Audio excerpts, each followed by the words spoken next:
ha ha.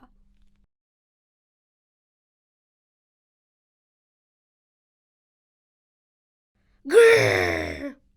Now I'm not scared. This is a story about two friends, Subhi and Tara. Every day after school, they waited for their mothers to come and take them home. Tara's mother, a doctor, came from the hospital. Subhi's mother came from her house. Subhi secretly hoped she could become a doctor like Tara's mother someday. Tara admired her mother, but sometimes she felt a bit confused. Tara's mother, trained as a doctor, did not approve of traditional beliefs. But before we continue, there is something you should know. You, dear audience, are also a part of this story, because in the end, you must answer an important question.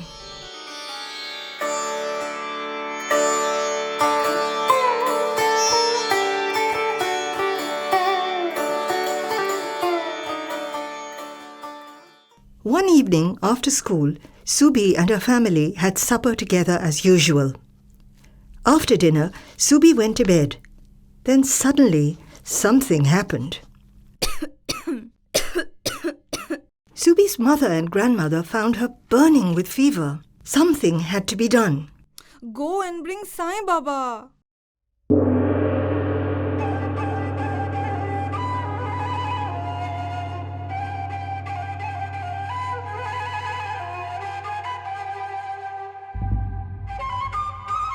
Sai Baba stared at Subhi. With 7 pieces of strings in his hands, he entered a mystical state. Finally, he handed Subhi's mother the 7 sacred strings. For 7 days, the strings were to be used one by one for a ritual to cure Subhi. 7 days, 7 sacred strings. 7 days, 7 sacred strings. Next day after school, Tara and her mother came to visit Subhi. Tara brought a flower for her friend. They found Subhi's mother performing a healing ritual with the first of the 7 sacred strings. Tara watched with great curiosity. Tara's mother examined Subhi. Subhi needs this medicine, not your silly rituals. We don't need the medicine. Sai Baba has cured our family for generations. Doctors cannot remove the evil spirits from Subhi. Every day, Tara came to visit her friend and brought her a fresh flower.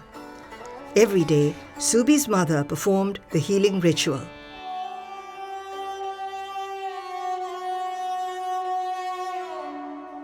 On the 7th day, Subhi's condition was the same. There was still one more day to go, but was the ritual being performed correctly? It was time to ask Sai Baba. While Subhi's father was away, Tara and her mother came to visit. You never gave Subhi the medicine. That is why she is so sick. We must go to the hospital immediately. As everyone left the house, Tara remembered something.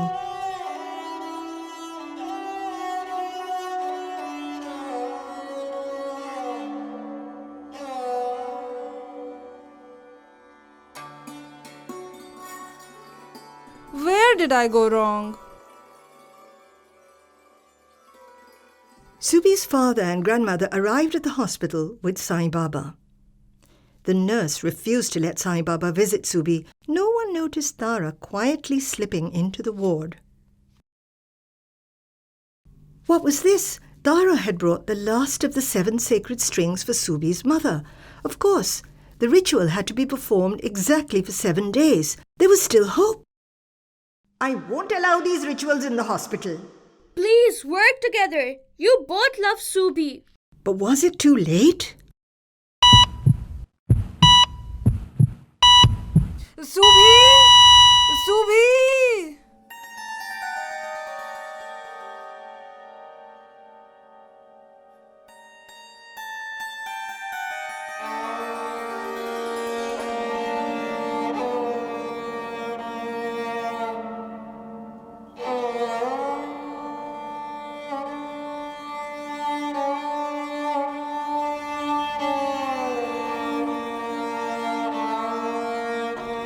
yes, that was all a very long time ago. Looking at that little boy who had just opened his eyes, Dr. Subhi was reminded of the time when she had been so sick as a child. She thought to herself, as she often did, I wonder what saved my life that day. Was it the medicine given by the doctor? Was it my mother's faith in the 7 sacred strings? Or was it Tara's love for me, her best friend? Tara had convinced our mothers to work together. Later, she convinced my family to let me study medicine. The lesson she taught me was more important than anything we learned in medical school. When faith and medicine confront each other, the winner must be life. And now for that important question. Well, audience, what do you think saved Subhi's life that day? Doctor का इलाज मेरे ख्याल से Sai Baba Sai Baba definitely did not cure Subhi. It was Tara's attitude that made all the difference. Because I found Tara's mom role was a bit, though she was a doctor, but it was a bit rude attitude. So I feel it's the attitude, not just the medicine, and it's the attitude of the doctors really helps convincing their patients to go for treatment, those which are not willing to.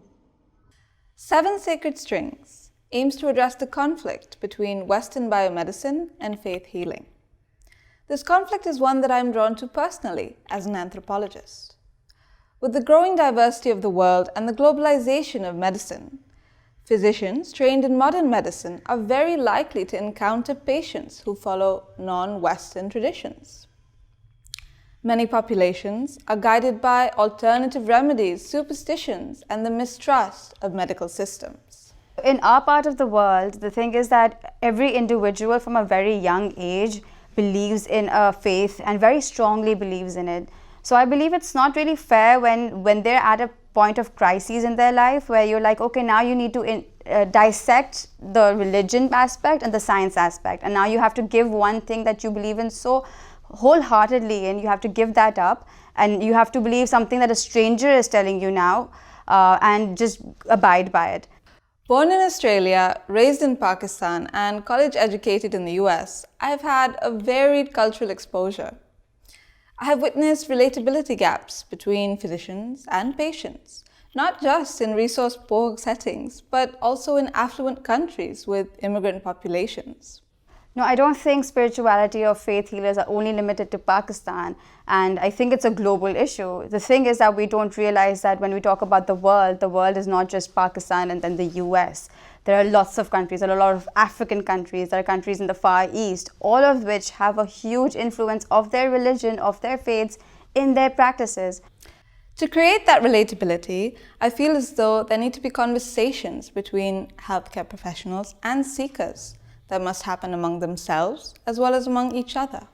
The conclusion of the film is deliberately left open-ended to encourage the audience to reflect on the conflict and offer their views. MARYAM's film, The 7 Sacred Strings, serves as the perfect primer to open the conversation between clinicians and parents of faith. Which is more important, science or faith, when it comes to the dilemma of serving the interests of both parent and clinician, but even more importantly, the life and well-being of the child. In this case, I'm assuming that Dara's physician mother may have had strong evidence supporting a serious and immediate life-threatening illness, perhaps meningitis or bacterial pneumonia or sepsis. In many U.S. states, she would have had the right to override Subhi's mother's right to religious parental conscience and intervene on behalf of Subhi to save her life. There was this one case that I had where the parents, throughout the night, they were with us in the ER and we had to observe the patient, and our suspicions were that she had meningitis. But because she was acting so odd, like scratching herself, her parents, and just being so rowdy, which was according to her parents a very unusual behavior, so they said, no, we need to take her to a spiritual healer instead. Thankfully, their spiritual healer was someone with good common sense, because he sent them back and told them, this is not something that's something that I can help with. I can be there with you throughout the process, but this is definitely something a doctor needs to look into. So that was amazing. That was the first time I thought, oh wow, we do have good spiritual healers out here as well.